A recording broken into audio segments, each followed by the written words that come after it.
Israel ও মার্কিন আগ্রাসনের জবাব দিচ্ছে ইরান। অপারেশন ট্রু প্রমিস 4 এর মাধ্যমে মার্কিন সাম্রাজ্যবাদের উপর ভয়াবহ আঘাত হানছে তেহরান।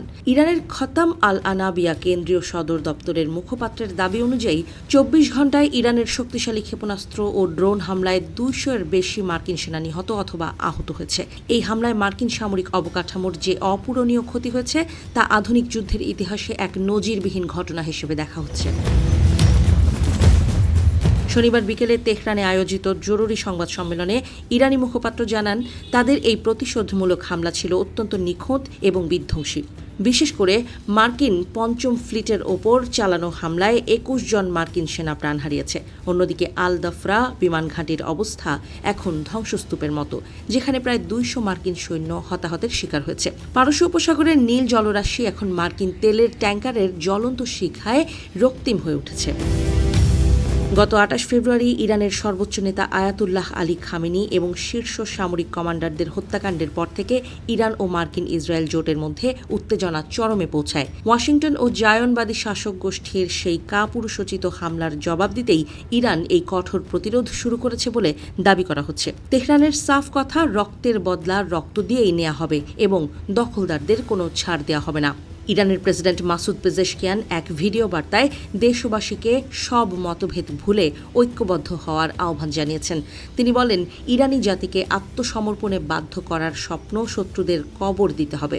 তার কণ্ঠে ছিল এক অপরাজেয় সংকল্পের সুর, যা পুরো ইরানি জাতিকে এক সুতোয় গেঁথেছে। তিনি স্পষ্ট করে দিয়েছেন যে এই যুদ্ধ ইরানের ওপর চাপিয়ে দেওয়া হয়েছে এবং এর শেষ না দেখা পর্যন্ত মাঠ ছাড়বে না ইরান। প্রেসিডেন্ট পেজেশকিয়ান তার ভাষণে প্রতিবেশী দেশগুলোর প্রতি এক বিশেষ বার্তা পাঠিয়েছেন। তিনি দুঃখ প্রকাশ করে বলেন, কিছু প্রতিবেশী দেশে হামলা চালানো ইরানের উদ্দেশ্য ছিল না। শত্রু যখন ইরানের সীমানার খুব কাছ থেকে আঘাত হানে, তখন দেশের সার্বভৌমত্ব রক্ষায় সশস্ত্র বাহিনীকে কঠোর সিদ্ধান্ত নিতে হয়েছে। তিনি বলেছেন, ইরান কোনো প্রতিবেশী দেশকে আক্রমণ করতে চায় না, বরং তাদের সঙ্গে শান্তি ও স্থিতিশীলতা বজায় রাখাই তেহরানের মূল লক্ষ্য। অস্থায়ী নেতৃত্ব পরিষদের সাম্প্রতিক সিদ্ধান্তের কথা উল্লেখ করে প্রেসিডেন্ট জানান, সশস্ত্র বাহিনীকে স্পষ্ট নির্দেশ দেওয়া হয়েছে যেন প্রতিবেশী দেশগুলোর ওপর হামলা না চালানো হয়, যতক্ষণ না সেই সব দেশের মাটি ব্যবহার করে শত্রুরা ইরানকে আক্রমণ করছে। তিনি কূটনৈতিক উপায়ে সমস্যা সমাধানের ওপর গুরুত্ব আরোপ করেন।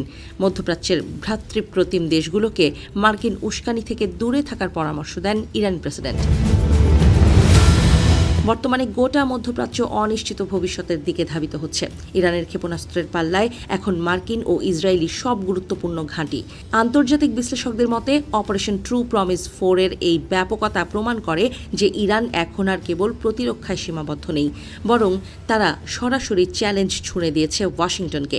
যুদ্ধের এই দাবানল কোথায় গিয়ে থামবে তা নিয়ে বিশ্বজুড়ে উদ্বেগ বাড়ছে।